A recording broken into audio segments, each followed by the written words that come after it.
একজন এখানে দাঁড়াবে, একজন এখানে দাঁড়াবে, মানে তারপরে পিছনে দাঁড়াবো। জি দাঁড়াবে, নাম্বার 2 নাম্বার 1 এখানে দাঁড়াবে, নাম্বার 2 এখানে দাঁড়াবে, নাম্বার 3 কে মাঝখানে দাঁড়া করবে, তিনজনের লাইন শেষ।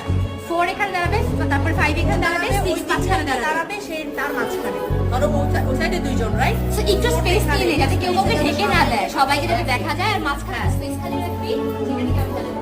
হ্যাঁ, এটা জাস্ট কিন্তু ইয়ে না, মানুষ হয়েছে কিন্তু হইতেছে না। আমরা একটু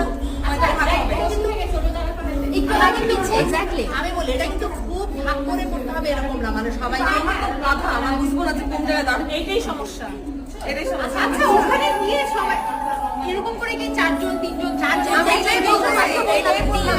3 জন 4 জন মাঝখানে কে দাঁড়াবে? একদম মাঝখানে দাঁড়াবে। ফার্স্টে যে কোনো 2 জন বা 3 জন যদি দাঁড়াও তার মাঝখানে আমি দাঁড়াবো। পিছিয়ে যারা প্রথম লাইনে স্প্রেড করে তারপরে মাঝখানে দুজন এইভাবে, মানে ওকে পিলার হচ্ছে